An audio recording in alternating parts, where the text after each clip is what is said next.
হরে কৃষ্ণ বন্ধুরা, দেখো আজকে আমি ভগবানের জন্য একটা মিষ্টি রেসিপি বানাচ্ছি, যেটা হচ্ছে ছানার জিলাপি। তো ফার্স্টে আমি এখানে কিছুটা পরিমাণে ছানা নিয়ে নিয়েছি। সেটাকে আমি ভালো করে মেখে নিচ্ছি। খুব সুন্দর করে হাত দিয়ে মানে স্মুথ করে মেখে নিতে হবে, ডলে ডলে, যতক্ষণ না পর্যন্ত একদম মিহি হয়ে আসছে ঠিক সেই পর্যন্তই মাখতে হবে, তাহলে খুব সফট হবে জিলাপিটা। দেখো আমি মেখে নিয়েছি, খুব খুব সুন্দর করে এরকমভাবে মেখে নিতে হবে যাতে খুব স্মুথ হয়ে যায়। তো এবারে আমি এটার মধ্যে মেশাবো হচ্ছে কিছুটা পরিমাণে ময়দা, অল্প অল্প একটু ময়দা, আর দিয়ে দেবো হচ্ছে অল্প একটু বেকিং পাউডার। বেকিং সোডা দেওয়া চলবে না, বেকিং পাউডার দিতে হবে। দিয়ে একটা খুব সুন্দর করে মন্ড মতো করে নেব।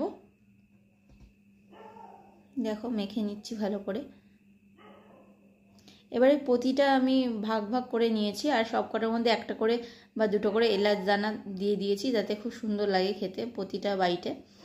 দেখো এবারে সুন্দর করে এটাকে রোল করে নিতে হবে, লম্বা করে ফার্স্টে এরকম করে বেলে নিতে হবে।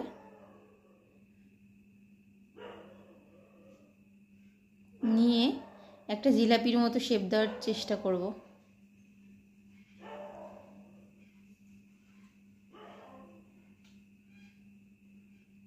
দেখো এরকম বেঁকিয়ে বেঁকিয়ে করে নিতে হবে জিনিসটা।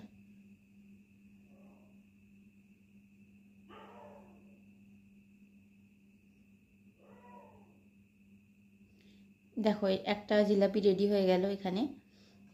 এবারে এটাকে তেলে ভাজতে হবে, হালকা করে, একদম লো ফ্লেমে ভাজতে হবে। হাইতে দিয়ে ভাজলে হবে না, লো ফ্লেমে ভেজে প্রতিটা জিলাপি তুলে নিতে হবে।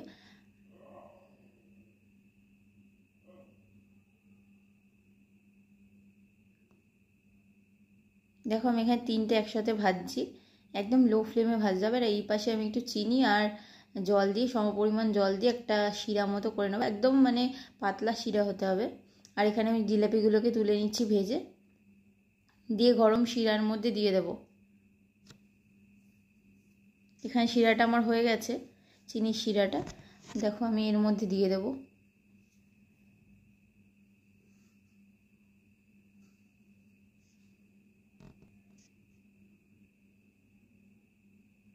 বাদবাকি জিলাপিগুলো ভেজে নিচ্ছি, দিয়ে একবারে সবকটাকে শিরার মধ্যে দিয়ে দেব।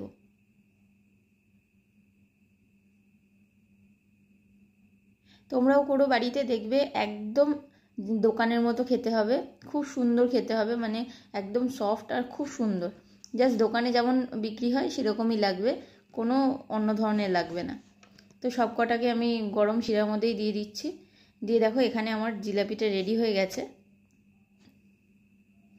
তো এবারে ভগবানকে পরিবেশন করে দেব। দেখো আমি একটু কেটেও দেখাচ্ছি ভেতরটা কেমন হয়েছে, খুব সুন্দর আর পুরো মানে সফট আর খুব ভালো হয়েছে। দেখো দেখো পুরো তুলতুলে হয়েছে, নরম। Thank you.